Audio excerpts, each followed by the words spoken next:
নমস্কার, হাই নিউজের সকল দর্শককে স্বাগত। আমি শ্রীপর্ণা রয়েছে আপনাদের সঙ্গে। শিয়ালদার দক্ষিণ শাখায় লোকাল ট্রেনের পরিষেবা নিয়ে যাত্রীদের মধ্যে ক্ষোভ ছিল বহুদিনের। বুধবার সেই ক্ষোভের বহিঃপ্রকাশ ঘটল। ডায়মন্ড হারবার স্টেশনে বিক্ষোভ রেল যাত্রীদের, যার জেরে বন্ধ ডায়মন্ড হারবার শিয়ালদা শাখার ট্রেন চলাচল। বিক্ষোভকারীদের দাবি, নির্ধারিত সময়ের থেকে অনেক দেরিতে চলছে ট্রেন। এর ফলে অফিস বা গন্তব্যে পৌঁছতে দেরি হয়ে যাচ্ছে। স্টেশন কর্তৃপক্ষকে বারংবার অসুবিধার কথা জানিয়েও কোনো লাভ হয়নি। এ ঘটনা এক বা দুদিনের নয়, গত 2-3 মাস ধরে এই সমস্যায় ভুগছেন যাত্রীরা।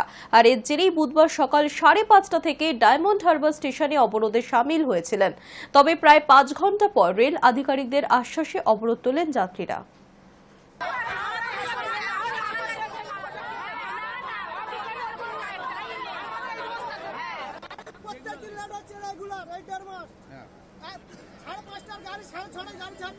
আমরা অফিসে গেলে আমাদের খালি জিজ্ঞাসা করছে তোদের প্রত্যেকদিন গাড়ি লেট হচ্ছে, এই বলে আমাদের মাইনে কেটে নিচ্ছে।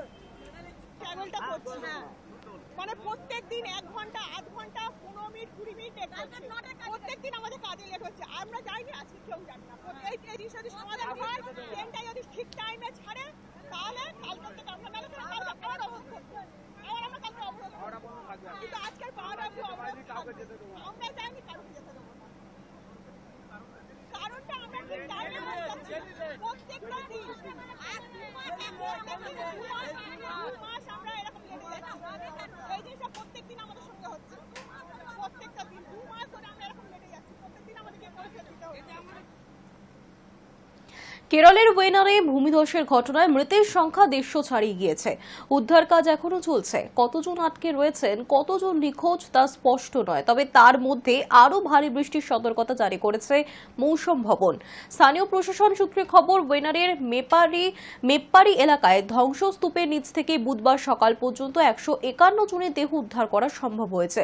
শতাধিক মানুষকে উদ্ধার করে হাসপাতালে ভর্তি করানো হয়েছে। মৌসুম ভবন সূত্রে খবর, বৃহস্পতিবার পর্যন্ত ওয়েনারে এবং তার পার্শ্ববর্তী এলাকায় ভারী বৃষ্টিপাতের সম্ভাবনা রয়েছে। জারি করা হয়েছে কমলা সতর্কতা।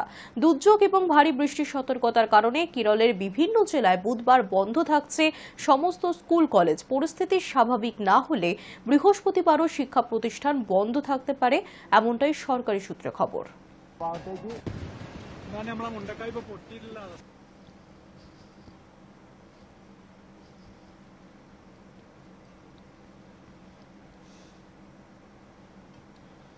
জেলা সফরে যাচ্ছেন মুখ্যমন্ত্রী। জঙ্গলমহলের ভালো ফল হওয়ায় ঝাড়গ্রাম দিয়ে এবারে সফর শুরু তার। 9 আগস্ট আদিবাসী দিবস। প্রত্যেক বছর এই দিনটি পালন করে রাজ্য সরকার। এবারও তার অন্যথা হচ্ছে না। দুদিনের জন্য ঝাড়গ্রাম যাচ্ছেন মুখ্যমন্ত্রী মমতা বন্দ্যোপাধ্যায়। আদিবাসী দিবস উদযাপনের জন্যই মুখ্যমন্ত্রী ঝাড়গ্রামকে বেছে নিয়েছেন। রাজ্য স্তরে এই অনুষ্ঠানটি হবে ঝাড়গ্রাম স্টেডিয়ামে। এখনও সরকারিভাবে অনুষ্ঠানের নির্ঘণ্ট স্থির হয়নি, তবে দলীয়ভাবে প্রস্তুতি শুরু করে দিয়েছে ঝাড়গ্রাম জেলা তৃণমূল।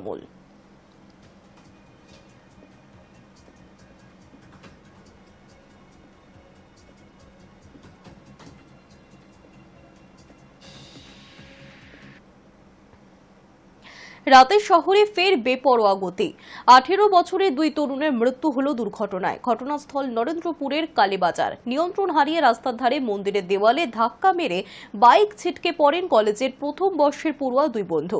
মৃত 2 যুবকের নাম বিশাল মাহাতো এবং কুষাণ মণ্ডল। দুজনের কারোর মাথাতেই হেলমেট ছিল না। এমআর বাঙুর হাসপাতালে নিয়ে যাওয়া হলে দুজনকেই মৃত বলে ঘোষণা করা হয়।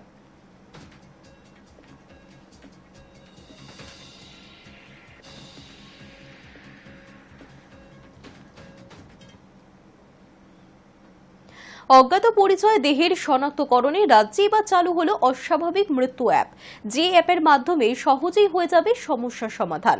রাজ্যের বিভিন্ন প্রান্ত থেকে প্রত্যেক দিনই উদ্ধার হয় বহু অজ্ঞাত পরিচয় ব্যক্তির মৃতদেহ। অভিযোগ, উদ্ধার হওয়া দেহের একটি বড় অংশ শনাক্ত না হয়ে বিভিন্ন মর্গে পড়ে থাকে, যা একটা সময়ের পর বেওয়ারিশ হিসেবে সৎকার হয়ে যায়।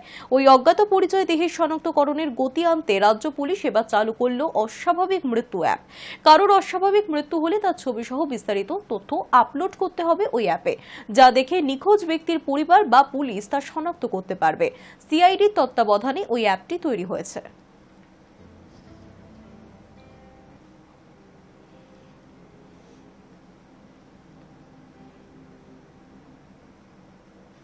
নিউজ টুডে এখনকার মতো এই পর্যন্তই। দেখতে থাকুন হাই নিউজ, নির্ভীক নিরপেক্ষ।